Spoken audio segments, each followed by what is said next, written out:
हम पूजा करते हैं, हम मंत्र बोलते हैं, हम भगवान का नाम लेते हैं, लेकिन शायद हम शुरुआत ही गलत जगह से करते हैं। क्योंकि अगर सनातन धर्म सच में भगवान से शुरू होता तो हर पूजा किसी देवता के नाम से शुरू होती। लेकिन सच्चाई यह है, पूजा हो, मंत्र हो, जप हो या कोई भी विधि हो, हर चीज की शुरुआत ओम से होती है। तो सवाल सीधा है, सनातन में शुरुआत भगवान से नहीं, एक ध्वनि से क्यों होती है?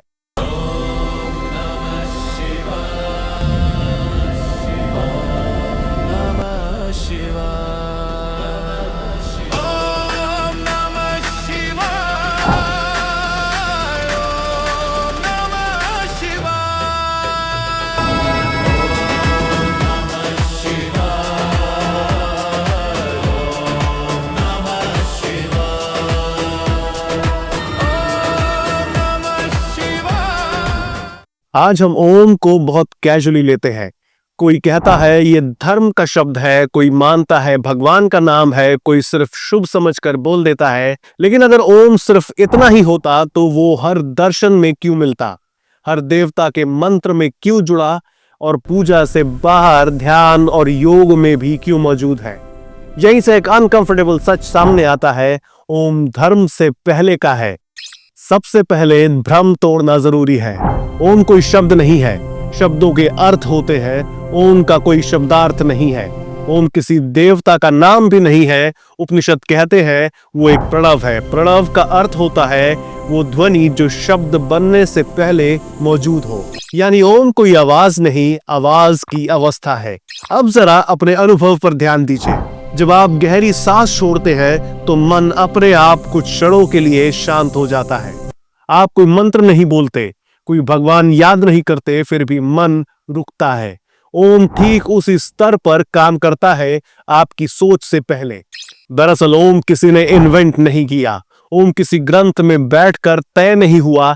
प्राचीन ऋषि पूजा पाठ करने वाले लोग नहीं थे, वे थे अवलोकन करने वाले।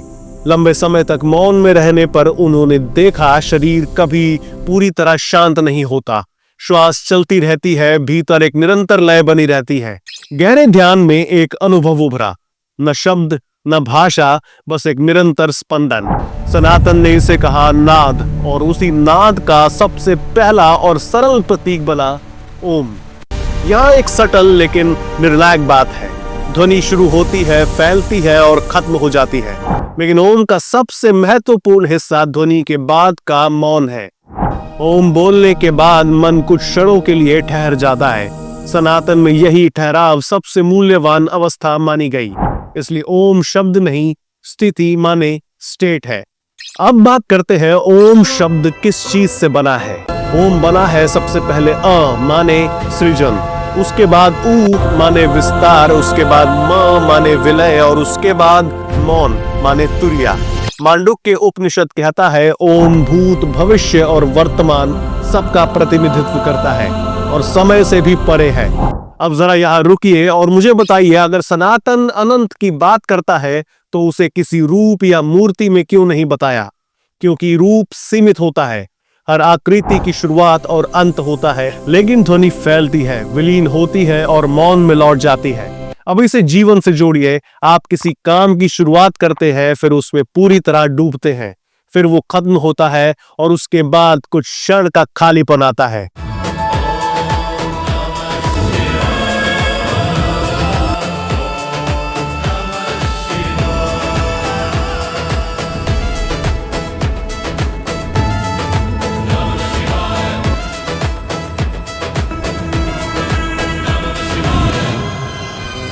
यही क्रम होता है।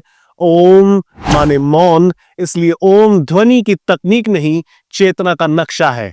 अब यहां पैदा होती है एक बड़ी गलतफहमी। शास्त्रों ने ओम को बनाया नहीं, शास्त्रों ने ओम को डॉक्यूमेंट किया है। उपनिषदों में ओम को आधार, प्रवेश, ध्वनि, सर्वव्यापक प्रतीक के रूप में लिखा गया। पहले अनुभव था, फिर अभ्यास और फिर दर्शन। तैत्तिरीय उपनिषद बताता है वेद पाठ, यज्ञ और समागम ओम से शुरू होते हैं। छांदोग्य उपनिषद में ओम को कहा गया उगदीत। जैसे संगीत शुरू होने से पहले वाद्य ट्यून किया जाता है, वैसे ही वैदिक परंपरा में ओम ट्यूनिंग नोट बन गया। 3 प्रैक्टिकल कारण थे। पहला ओम काम करता था, मन जल्दी स्थिर होता था। दूसरा माना गया ओम न्यूट्रल था, न भाषा, न जाति, न देवता। तीसरा था कि ओम ट्रांजिशन बनाता था, सामान्य मन से साधना मन की ओर। सनातन में जो काम करता है वही टिकता है। ओम टिक गया। नाम अर्थ पर काम करता है, वह भाव और कथा देता है, लेकिन ओम अर्थ से पहले काम करता है।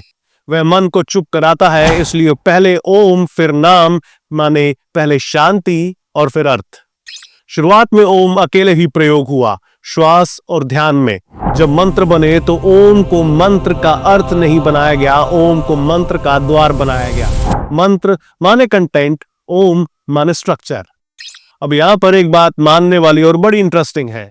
जब हर पूजा और हर मंत्र ओम से शुरू हुआ तो धीरे धीरे ऐसा लगने लगा ओम ही भगवान है।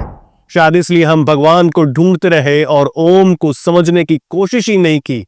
दर्शन साफ कहता है ओम भगवान नहीं है, ओम भगवान तक पहुंचने की स्थिति है। पतंजलि योग सूत्र भी ओम को एक प्रैक्टिकल टूल मानता है। भगवद गीता बताती है ओम तत् सत्य कर्म यज्ञ और तप से जुड़ा है, जहां ओम किसी कर्म का देवता नहीं बल्कि कर्म को सत्य संरचना से जोड़ने वाला संकेत है। मंडूक उपनिषद कहता है प्रणव माने धनुष, आत्मा माने बाण, ब्रह्म माने लक्ष्य, यानी ओम मार्ग है, मंजिल नहीं। ओम अनिवार्य नहीं है, ओम आधार है। बिना ओम के भी साधना संभव है, क्योंकि सनातन कोई रूल बुक नहीं, एक सिस्टम है।